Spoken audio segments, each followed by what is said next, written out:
자, 상임위원장까지 민주당이 싹쓸이 했고, 그 뒤에 이제 연일 상임위원회고 법사위고 본회의고 열렸다면 날치기예요. 자, 그러니까 정의당까지도 국회가 민주당 의원들끼리 모여서 하는 의총장이냐, 이런 문제 제기를 했어요. 토론 자체도 안 하고 있습니다. 그래서 원래 국회에서 예산 심의도 이 글자마다 봐야 되고요. 축조 심의라 해서 하나씩 읽으면서 그 내용에 대해서 이렇게 토론을 해야 되는 거예요. 그런데 그런 것도 없이 그냥 전번에 35조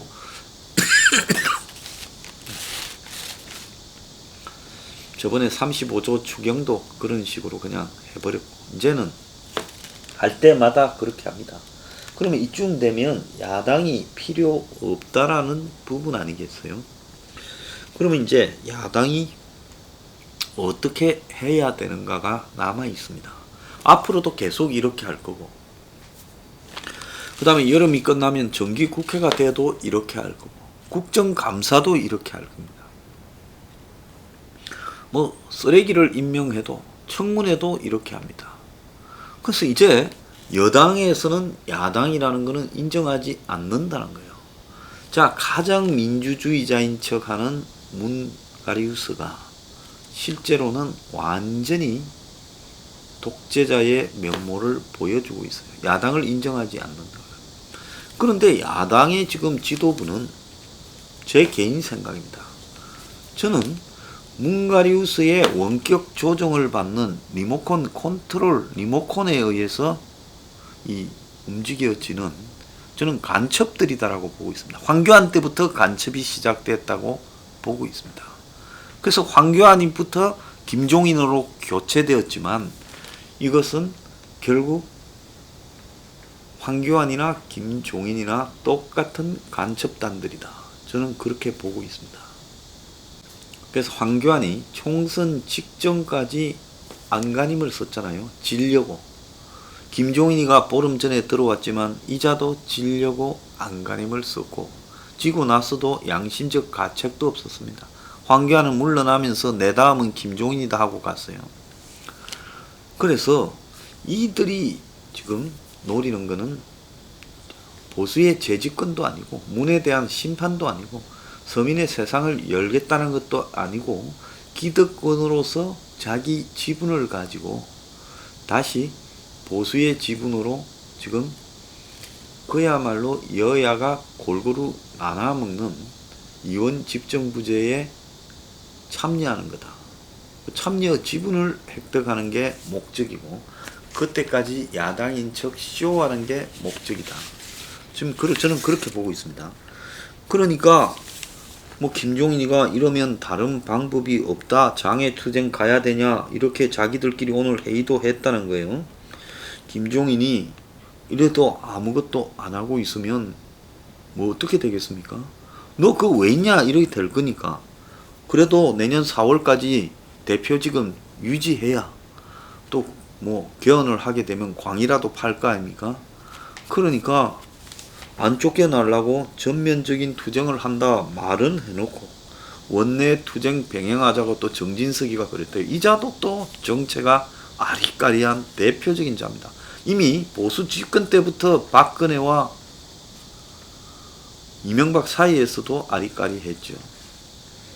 자, 그래서 결국은 이들이 이제 장외 집회도 언급을 하면서 과거처럼 광화문, 서울 광장 이런 데는 나가지 말자고 김종인이 말을 했다는 거예요. 자, 그런데 홍준표는 페이스북에 야당 투사가 필요하다, 광화문에 부동산 횃불이다도 들어야 안 되냐 이랬는데, 여당은 무기력한 야당을 비웃고 있다는 겁니다. 자, 이제 의회 독재라고 이야기해봤자 안 통한다. 민주당은 야당이 회의를 비토한다 해놓고 하루도 안 돼 합의를 해주는 걸 처음 봤다고 말을 했습니다. 그 말은 뭔 말인가 하면 국민들은 알아야 돼요. 28일 날 국토위에서 부동산 관련 입법을 통과시키자. 상임위 그때 3개에서 13개 통과시켰잖아요. 야당이 항의 퇴장을 했는데 민주당이 곧바로 오늘 못한 업무 보고 내일 하자 하니 2시간 만에 알겠다 하더라고요. 우리 나갈 거니까 너네끼리 통과시켜라. 우리 잠깐 비우고 올게. 그리고 내일 또 회의하자. 그걸 보고 야당이 이런 수준이니까 이런 야당 처음 봤다. 그러니 신경도 안 써도 된다는 겁니다. 자, 그런데 통합당은 제가 이제 너네들은 부동산 안 돕냐 해놓으니까 2020년부터 10년간 내 집 100만원 공급하겠다고 부동산 대책을 내놨는데 아무도 관심도 없습니다. 철도 부지에 어쩌고 하니 이 소리 옛날에 박근혜 거 그냥 또 다시 내는 거죠. 그래서 그 박근혜 정권도 발표해놓고 하지도 않았던 겁니다. 주호영은 회의를 2시간 의총을 했지만 향후 상황이 어떻게 해야 할지 모르겠다. 독재에 막혀 말도 안 논다 이런다는 겁니다. 웃기고 자빠져서 주호영도 지금 부동산 관련해서 본인부터 여러가지 구설수에 오르고 있지 않습니까?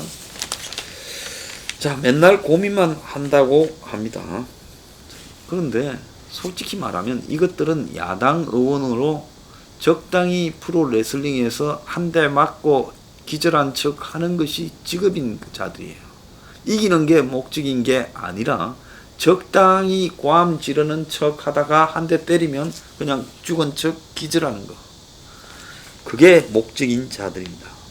그래서 이들로서는 투쟁이 불가능하고 김종인이가 원외 투쟁 의논해봤자 치워오다는 것은 다 알고 있습니다. 자, 광화문식으로 하지 말자 하면 뭔 집회를 하겠습니까? 그럼 저거들끼리 하면 몇 명 모아서 하겠어요? 국회 계단에서 이러고 끝나는 것밖에 더 있겠습니까? 그러니까 이것들은 집회조차도 안 되는 거고 이들을 지지해서 집회하러 오는 사람도 없는 거예요.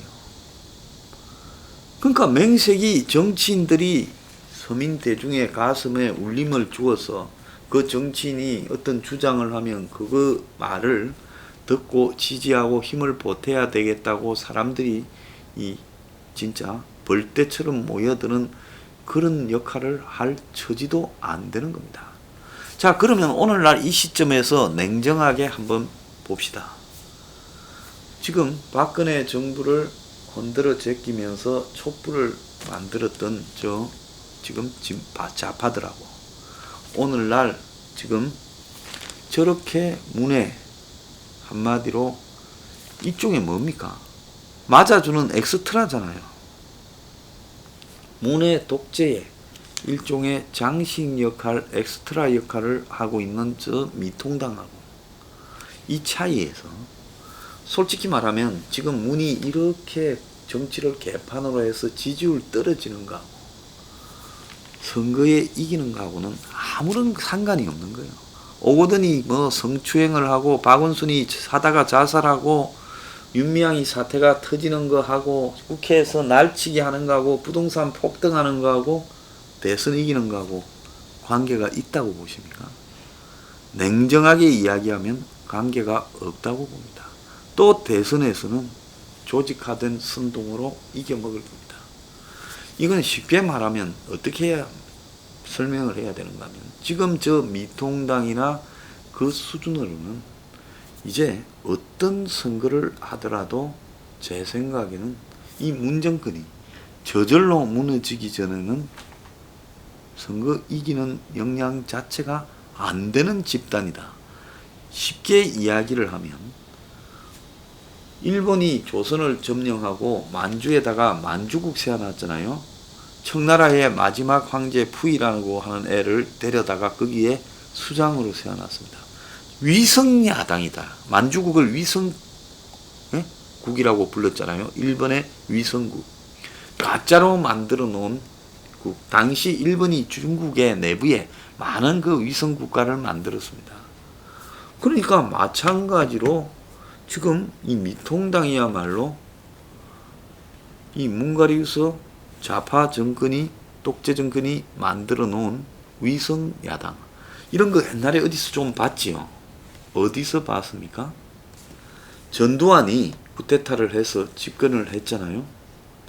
그런 다음에 이제 대통령이 된 다음에 정치인들을 한때 다 뭡니까? 정치활동 금지를 시켰다가 푸는 척 하면서 강성들은 빼고 색깔이 없는 흐물쩡한 좀 나사 풀린 사람들만 만만한 것들만 모아가지고 뭔 당을 만들었습니까? 민한당을 만들었죠. 그러지 않습니까? 그래서 민한당도 있었고 또 그때 보면 무슨 당이 있었습니까? 국민당이라는 것도 있었어요. 그리고 진보 정당인 척하는 또 희한한 민권당인가 하는 것도 있었습니다. 그래서 전두환이 직접 네 대표해, 네 당 만들어 하고 돈까지 주고 사람들을 갖다가 시켜서 당을 만들었습니다. 그래서 쉽게 이야기를 하자면 좀 야당 중에 사쿠라들을 모아다가 당을 만들어 준 거죠. 야당이 없으면 독재라 소리 들을 거니까 야당을 인위적으로 관제 야당을 81년에 창당을 시킨 거예요. 그래서 처음에는 유치송이가 총재가 되고 신상우가 사무총장하고 그랬습니다. 그래가지고 전두환이 이제 선거를 했지 않습니까? 대통령 선거예요. 81년에 간접 선거를 했죠. 그 간접 선거에 둘러리 서주로 간 거예요. 많은 사람들이 이 사실을 잊었을 거예요. 국민이 직접 뽑는 것도 아니고 그때 통일주체 국민회의인가 하는 데서 거기에 대의원들이 간접 선거하는데 유치송이가 나가서 7.7% 받았습니다.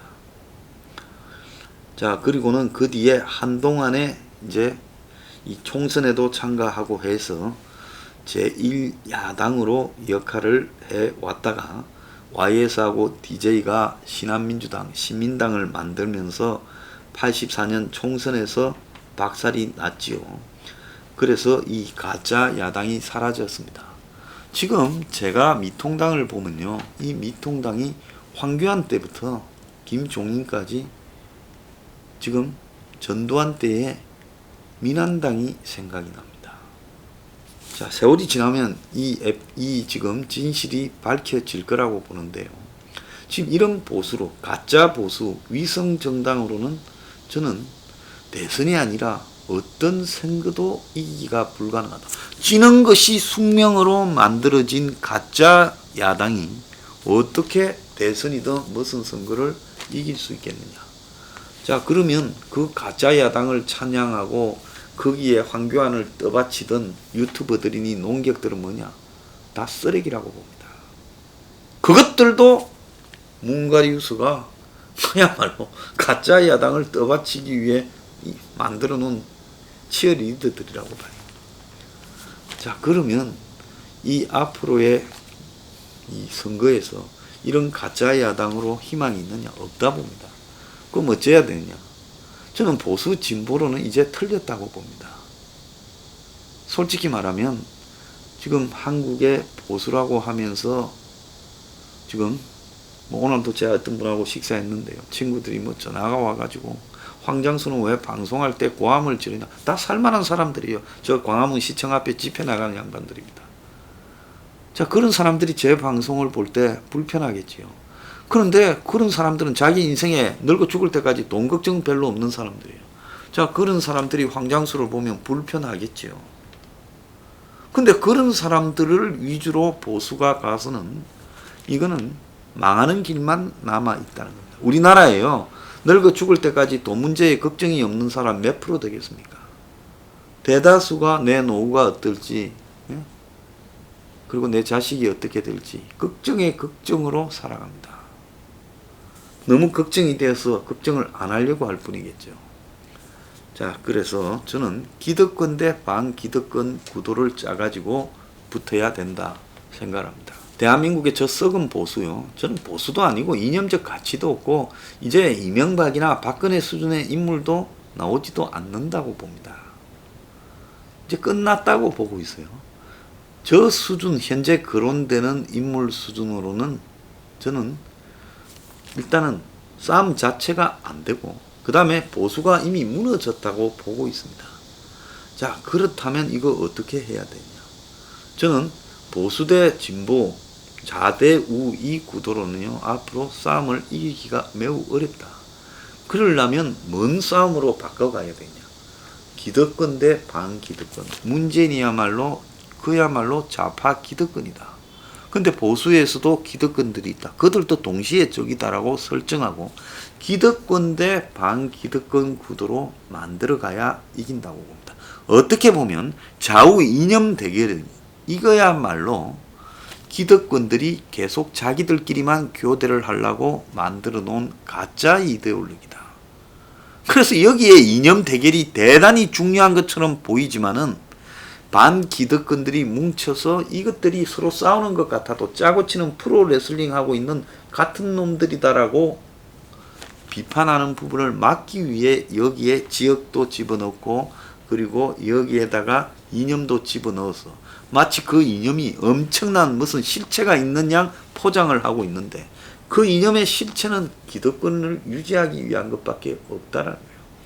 그래서 지금 우리 사회에는 기득권들이 이 나라의 모든 제도를 다 자기들이 장악해가고 만들어가고 있습니다. 이 진보 좌파라는 이 정권도요, 기득권 집단이에요.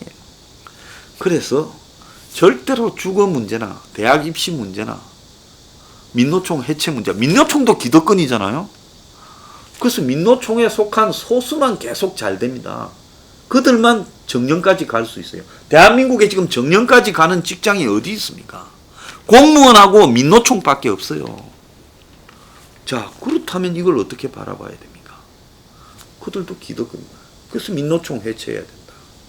또 모든 국민이 사는 가격을 저끼리 다 정해갖고 이렇게 하라고 합니다. 그런 독점의 담합도 폐지해야 된다.